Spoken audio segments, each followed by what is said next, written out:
ఈ అంశంపై స్పందించడానికి TDP leader Revanth Reddy ప్రస్తుతం ఫోన్ లైన్లో మనతో ఉన్నారు. రేవంత్ రెడ్డి గారు నమస్తే అండి. నమస్తే అండి.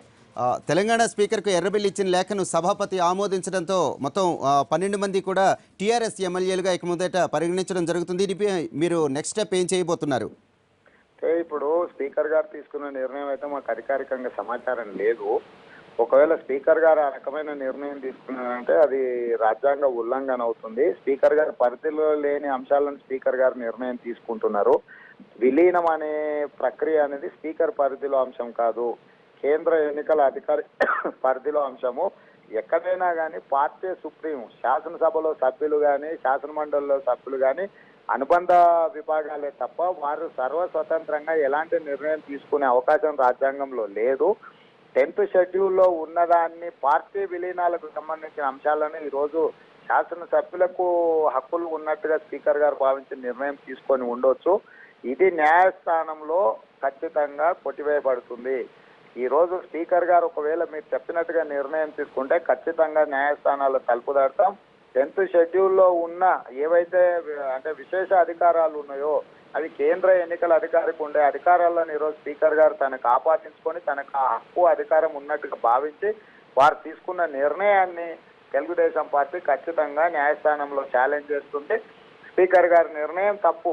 ఎందుకు అంటే 2014లో పార్టీ ఫిరాయించిన తీగల కృష్ణారెడ్డి నుంచి మొదలు పెడితే 2016లో నిన్న జరిగిన మాగంటి గోపి అరికపూడి గాంధీ వరకు వివిధ సందర్భాలలో వాళ్ళు పార్టీకి రాజీనామా చేయడం జరిగింది. పార్టీ కూడా వాళ్ళను బహిష్కరించడం జరిగింది. వాళ్ళ మీద పార్టీ ఫిరాయింపుల చట్ట ప్రకారం అనర్హులుగా వేటేయమని చెప్పడం జరిగింది. ఆ కేసులు జరుగుతున్నప్పుడు మేము అన్నింటికంటే ముందు స్పీకర్ గారికి ఫిర్యాదు చేసినప్పుడు ఆ కేసులను పరిశీలించకుండా ఆ కేసులను పక్కన పెట్టి ఈరోజు ఇప్పటికిప్పుడు ఈ రోజు ఇచ్చిన లేఖలను అంటే అరికపూడి గాంధీ మాగంటి గోపి ఈ రోజు చేరుతున్నారు అని అన్నారు. అంటే నిన్ననో ఈ రోజు ఇచ్చిన లేఖలను స్పీకర్ గారు పరిగణలోకి తీసుకోవడం అంటే 100% చట్ట ఉల్లంఘననే. ఈ చట్ట ఉల్లంఘనను ఖచ్చితంగా న్యాయస్థానం తలుపు తట్టి స్పీకర్ గారు తీసుకున్న నిర్ణయం మీద పోరాటం చేస్తాం. కానీ రేవంత్ రెడ్డి గారు గతంలో మండలిలో కూడా చైర్మన్ ఇలాంటి నిర్ణయం తీసుకున్నారు కదా. ఇప్పుడు మనం తప్పు పదే చేసినాం అనుకోండి, చట్టాల ఉల్లంఘన లేకపోతే డ్రైవింగ్ లైసెన్స్ లేకుండా మనము బండి నడిపినంత మాత్రాన పోలీసులు పట్టుకోలేదు కాబట్టి నాకు అర్హత ఉందని వాదిస్తే ఎలా ఉంటుందో, శాసన మండలిలో స్పీకర్ గా అక్కడ ఉండే కౌన్సిల్ చైర్మన్ గారు ఒక నిర్ణయం తీసుకున్నారు కాబట్టి ఆ నిర్ణయం మీద కోర్టు నుంచి ఎలాంటి తీర్పు రాలేదు కాబట్టి మళ్ళీ నేను అదే తప్పు మళ్ళీ చేస్తానని అసెంబ్లీ స్పీకర్ గారు ఒకవేళ అనుకుంటే వారికి విశేష అధికారాలు ఉన్నాయని వారు అనుకుంటున్నారు. కానీ విశేష అధికారాలు కూడా రాజ్యాంగ పరిస్థితి లోబడి మాత్రమే పనిచేయాలి తప్ప విశేష అధికారాలు ఉన్నాయి కదా అని రాజ్యాంగంలో లేని హక్కులను కూడా ఆపాదించుకునే నిర్ణయాలు తీసుకుంటే కొంత ఆలస్యం కావచ్చు. కానీ న్యాయస్థానంలో తప్పకుండా స్పీకర్ గారు తీసుకున్న నిర్ణయం కొట్టివేయబడుతుంది. ఈ రకంగా 1998లో ఉత్తరప్రదేశ్లో బీఎస్పీ పార్టీ నుంచి శాసనసభ్యులు ఫిరాయించి ఇదే రకంగా విలీనం చేయమని అంటే ఆ ఉత్తరప్రదేశ్ శాసనసభ స్పీకర్ ఈ సేమ్ ఇప్పుడు ఎట్లయితే తెలంగాణ స్పీకర్ గారు తీసుకున్నారో అలాంటి నిర్ణయమే తీసుకుంటే సుప్రీంకోర్టు విస్పష్టంగా స్పీకర్ గారి నిర్ణయం తప్పు అని చెప్పి యూపీలో మాయావతి గారు వేసిన కేసులో సుప్రీంకోర్టు తీర్పు ఇవ్వడం జరిగింది. ఈ రోజు స్పష్టమైన తీర్పులు సుప్రీంకోర్టులో ఉన్నాక కూడా వాటి న్యాయస్థానంలో తర్వాత చూసుకున్న న్యాయస్థానంలో తీర్పు వచ్చే వరకు కొంతకాలం పడుతుంది. కాబట్టి ఈ నిర్ణయం తీసుకుంటే ఇప్పుడు చెల్లుబాటు అవుతుందని చెప్పి ఏమన్నా శాసనసభలో ఇలాంటి నిర్ణయాలు తీసుకున్నారేమో నాకు తెలియదు. సుప్రీంకోర్టు ఉన్న తీర్పులను ఒకసారి పరిశీలించండి. ఎక్కడైనా విలీనం అనే అధికారం పార్టీకి మాత్రమే ఉంటుంది తప్ప పార్టీ శాసనసభ్యులకు కానీ శాసన మండలి సభ్యులకు కానీ పార్లమెంటు సభ్యులకు కానీ ఉండదు. పార్టీ విధానానికి వ్యతిరేకంగా ఏ రకమైన లేఖలు వాళ్ళు రాసినా కూడా ఆ లేఖల్ని స్పీకర్ గారు ఆమోదిస్తే అది చట్ట ఉల్లంఘననే అవుతుంది. ఖచ్చితంగా ఈ రోజు తెలంగాణ శాసనసభ స్పీకర్ మీరు అన్నట్టుగా నిర్ణయం తీసుకొని ఉంటే ఖచ్చితంగా సుప్రీంకోర్టు తలుపు దాడతాము. సుప్రీంకోర్టు నుంచి అయినా ఆదేశాలు స్పీకర్ గారు తీసుకున్న నిర్ణయం తప్పని న్యాయస్థానం నుంచే జడ్జిమెంట్ తీసుకొస్తాం. అంటే రేవంత్ రెడ్డి గారు మీరు పార్టీ విలీనం గురించి మాట్లాడుతున్నారు, కానీ ఇక్కడ సభ్యుల విలీనం మాత్రమే జరిగింది. సభ్యులు మాత్రమే 24 మందిని ఈ 12 మందిని కూడా టీఆర్ఎస్ ఎమ్మెల్యేలుగా గుర్తించడం జరిగింది అంటున్నారు. పార్టీ పూర్తిగా విలీనం గురించి మీరు చెప్తున్నారు. ఏది అంటే నేను పార్టీ విలీనం గురించి చెప్పట్లేదు, మీరు అర్థం చేసుకోవడంలో లోపం ఉంది. శాసనసభ్యుల విలీనం గురించే మాట్లాడుతున్నాను నేను. యూపీలో కూడా శాసనసభ్యులు శాసన సభ్యులు విలీనమవుతున్నామని లేఖ ఇస్తేనే స్పీకర్ గారు దాన్ని ఆమోదిస్తేనే ఆ అంశాన్ని మాయావతి గారు సుప్రీంకోర్టులో ఛాలెంజ్ చేయడం జరిగింది. శాసనసభ్యుల విలీనం అనే అంశమే చట్టంలో లేదు. మీకు కూడా గుర్తుపెట్టుకోండి, మీరు కూడా చట్టాలు ఒకసారి పరిశీలించుకోండి. శాసనసభ్యుల విలీనం అనే అవకాశమే చట్టంలో లేదు, రాజ్యాంగంలో లేదు. రాజ్యాంగంలో 10th షెడ్యూల్లో లేని వాటిని ఈరోజు విలీనం చేసిన నిర్ణయం తీసుకోవడమే రాజ్యాంగ ఉల్లంఘన. రాజ్యాంగ నిబంధనలకు వ్యతిరేకంగా స్పీకర్ గారు నిర్ణయం తీసుకుంటే తాత్కాలికంగా వాళ్ళు తీసుకున్న నిర్ణయం చూసి వాళ్ళు గొప్ప అనుకోవచ్చేమో, కానీ ఖచ్చితంగా న్యాయస్థానంలో స్పీకర్ గారు తీసుకున్న నిర్ణయం న్యాయస్థానం తప్పుపడుతుంది. ఏ విధంగా అయితే మాయావతి గారి శాసనసభ్యులు పార్టీ నుంచి చీలిపోయి మేము విలీనం చేసినామని యూపీలో అంటే ఆ స్పీకర్ గారి నిర్ణయాన్ని సుప్రీంకోర్టు కొట్టేయడం జరిగింది. ఈరోజు తెలంగాణ స్పీకర్ గారు తీసుకున్న నిర్ణయం కూడా న్యాయస్థానం 100% కొట్టివేయబడుతుంది. అంటే రేవంత్ రెడ్డి గారు తప్పనిసరిగా ఈ న్యాయ పోరాటంలో మీరు గెలుస్తారు అనుకుంటున్నారా? గతంలో ఇలాంటి తప్పిదాలు చేసిన స్పీకర్లకు వ్యతిరేకంగా సుప్రీంకోర్టు తీర్పిచ్చింది. ఆ తీర్పులు ఉన్నాయి. 10th షెడ్యూల్ మేము కూడా చదువుకున్నాం, స్పీకర్ గారే కాదు. 10th షెడ్యూల్లో పార్టీ విలీనాలకు సంబంధించిన అంశం మాత్రమే ప్రస్తావించారు. మీకు రాజ్యాంగంలో ఎక్కడా కూడా శాసనసభ్యుల విలీనానికి అవకాశమే లేదు. శాసనసభ్యులు లేఖలు ఇచ్చినా కూడా స్పీకర్ గారు విలీన ప్రక్రియ చేపట్టకూడదు. మనం ఎవరమైనా కూడా రాజ్యాంగం పరిధిలో మాత్రమే పనిచేయాలి తప్ప రాజ్యాంగం పరిధిలో లేని అంశాలను ప్రస్తావించడం కానీ నిర్ణయాలు తీసుకోవడం కానీ చేయకూడదు. కానీ తెలంగాణ శాసనసభ స్పీకర్ తీసుకున్నారని మీరు చెప్తున్నారు, అది తప్పు. 100% స్పీకర్ గారు తీసుకున్న నిర్ణయం తప్పు అని చెప్పి న్యాయస్థానాలు చెప్తాయి.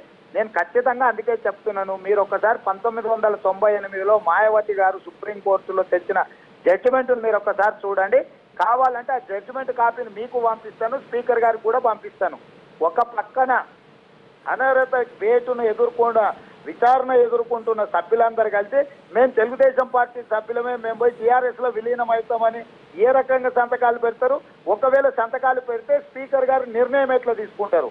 ఈగల కృష్ణారెడ్డి గారికి, మంచిరెడ్డి కిషన్ రెడ్డి గారికి, ధర్మారెడ్డి గారికి, శ్రీనివాస్ యాదవ్ గారికి, మిగతా శాసనసభ్యులకు 1.5 సంవత్సరాల క్రితం నోటీసులు ఇచ్చారు. మీ మీద ఎందుకు అనర్హత పిటిషన్ ద్వారా మీ మీద ఎందుకు అనర్హత వేటు వేయకూడదో మీరు సమాధానం ఇచ్చుకోండి అని వాళ్లకు నోటీసులు ఇచ్చిన స్పీకర్ గారు నేను రాజీనామా చేసినాను, నేను శాసనసభ్యుడిగా తెలుగుదేశం పార్టీ శాసనసభ్యుడిగా కొనసాగడం లేదు, స్పీకర్ గారికి రాజీనామా ఇచ్చిన తలసాని శ్రీనివాస్ యాదవ్ గారు చెప్పిన తర్వాత ఈ రోజు వాళ్ళందరూ ఒక చెట్టు కింద కూర్చొని మేమందరం తెలుగుదేశం పార్టీ శాసనసభ్యులమే, మేము 12 మందిని కలిసి ఒక నిర్ణయం తీసుకున్నామని లేఖిస్తే మీరు కూడా ఎట్లా ఇట్లాంటి అంశాలను చర్చించకుండా ఇది తప్పు అని చెప్పకుండా వదిలేయడం కూడా ఇది తప్పు అవుతుంది. 1.5 సంవత్సరాల నుంచి అనర్హత వేటు కేసు ఎదుర్కొంటున్న శాసనసభ్యులు ఈ రోజు ఎట్లా తెలుగుదేశం పార్టీ శాసనసభ్యులు అవుతారు? మీరు ఒక్కసారి ఆలోచన చేయండి. కాబట్టి ఈ రోజు స్పీకర్ గారు తీసుకున్న నిర్ణయం 100% రాజ్యాంగ ఉల్లంఘన. ఇది ఇలాంటి రాజ్యాంగ ఉల్లంఘనలు చేస్తే న్యాయస్థానాలు ఉన్నాయి వాటిని సరిదిద్దడానికి. స్పీకర్ గారి నిర్ణయం తప్పు అని చెప్పి న్యాయస్థానం నుంచే ఆదేశాలు తీసుకొస్తాం. రేవంత్ రెడ్డి గారు మీ ఇమీడియట్ యాక్షన్ ప్లాన్ ఏంటి? ఇప్పుడు ఆ ఆర్డర్ చూడకుండా నేను ఇమ్మీడియట్ యాక్షన్ ప్లాన్ చెప్పలేను. స్పీకర్ గారు తీసుకున్న నిర్ణయం అధికారికంగా వెలువడిన తర్వాత వారు ఏ అంశాల ప్రాతిపదికన ఈ రకమైన నిర్ణయం తీసుకున్నారో వాటి వివరాలను బట్టి న్యాయ నిపుణులను సంప్రదిస్తాము, పార్టీ అధ్యక్షుడిని సంప్రదిస్తాము. పార్టీ విధానపరమైన నిర్ణయం తీసుకుంటుంది. విధానపరమైన నిర్ణయం తీసుకున్న తర్వాత స్పీకర్ గారు నియమ నిబంధనలకు వ్యతిరేకంగా నిర్ణయం తీసుకుంటే మాకు ఉన్న అవకాశం న్యాయస్థానాల తరపు తట్టడమే. మీరు కూడా ఒకసారి ఆలోచన చేయండి. 2 సంవత్సరాల క్రితం, 20 నెలల క్రితము, లేకపోతే 15 నెలల క్రితం మా పార్టీకి రాజీనామా చేసిన వాళ్ళే స్వయంగా ప్రకటించి వాళ్ళే టీఆర్ఎస్లో చేరినామని ప్రకటించి వాళ్ళే టీఆర్ఎస్ కండువ కప్పుకున్న తర్వాత మేము వాళ్ళం పార్టీ ఫిరాయింపుల చట్ట ప్రకారం అనర్హులుగా వేయటేయండి అని మేము ఫిర్యాదు చేస్తే ఆ కేసులు స్పీకర్ గారి దగ్గర కొనసాగుతున్నాయి. మా ఫిర్యాదు మేరకే వాళ్ళకి నోటీసులు ఇవ్వడం జరిగింది స్పీకర్ గారు. కానీ 21 నెలల తర్వాత ఈరోజు వాళ్ళందరూ తెలుగుదేశం పార్టీ శాసనసభ్యులే. వారు ఇచ్చిన లేఖను నేను పరిగణలోకి తీసుకొని వాళ్ళని తీసుకెళ్లి టీఆర్ఎస్లో మేము విలీనం చేసినామని అంటే సుప్రీంకోర్టు వరకు వీళ్ళకి అనర్హత వేటేయమని చెప్పి ఎర్రబల్లి దయాకర్రావు గారు వెళ్ళారు కదా.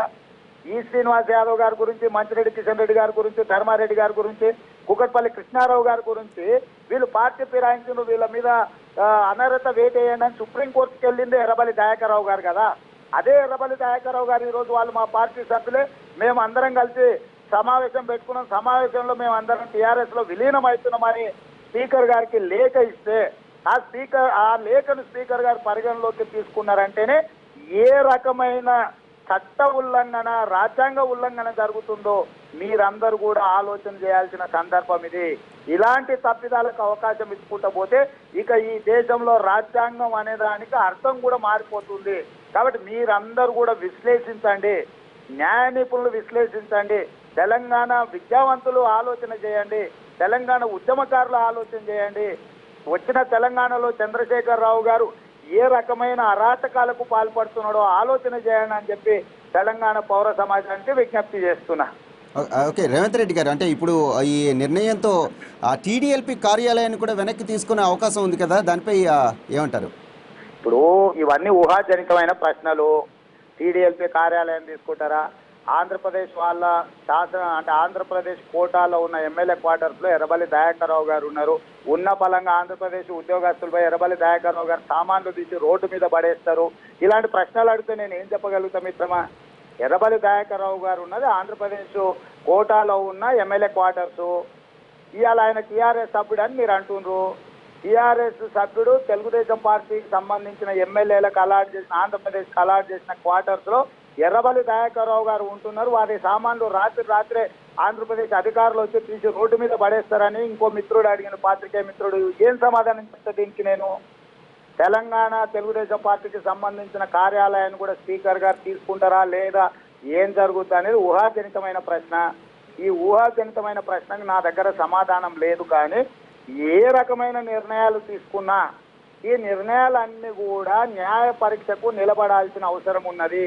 ఖచ్చితంగా న్యాయ పరీక్షను స్పీకర్ గారి నిర్ణయాలు ఎదుర్కోవాల్సి వస్తుంది. వారు తీసుకున్న ప్రతి నిర్ణయం చట్ట ఉల్లంఘన జరిగితే మాత్రం మేము న్యాయస్థానాల తలుపు తట్టం. ఖచ్చితంగా న్యాయస్థానం ముందుకెళ్ళి మాకు జరిగిన నష్టాన్ని, మాకు వచ్చిన కష్టాన్ని న్యాయస్థానం ముందు విన్నవించుకుంటాం. Right, thank you very much Revanth Reddy గారు.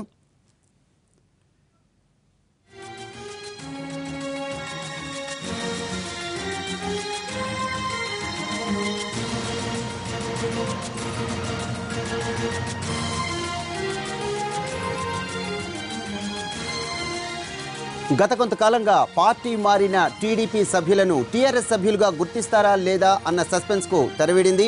తమను టీఆర్ఎస్ సభ్యులుగా గుర్తించాలంటూ ఎర్రబెల్లి దయాకర్ రావు ఇచ్చిన లేఖను ఆమోదిస్తూ స్పీకర్ మధుసూదనాచారి నిర్ణయం తీసుకున్నారు. దీంతో పార్టీ మారిన 12 మంది టీడీపీ ఎమ్మెల్యేలు టీఆర్ఎస్ ఎమ్మెల్యేలుగా గుర్తింపు దక్కినట్లయింది.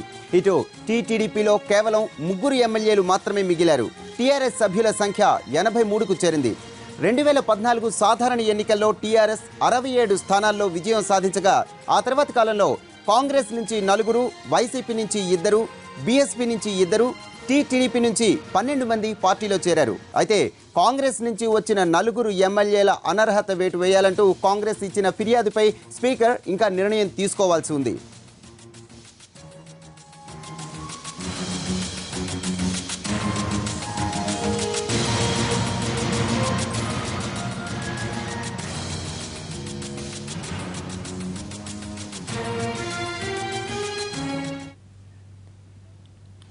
గత కొంతకాలంగా పార్టీ మారిన టీడీపీ సభ్యులను టీఆర్ఎస్ సభ్యులుగా గుర్తిస్తారా లేదా అన్న సస్పెన్స్కు తెరవిడింది. తమను టీఆర్ఎస్ సభ్యులుగా గుర్తించాలంటూ ఎర్రబెల్లి దయాకర్ రావు ఇచ్చిన లేఖను ఆమోదిస్తూ స్పీకర్ మధుసూదనాచారి నిర్ణయం తీసుకున్నారు.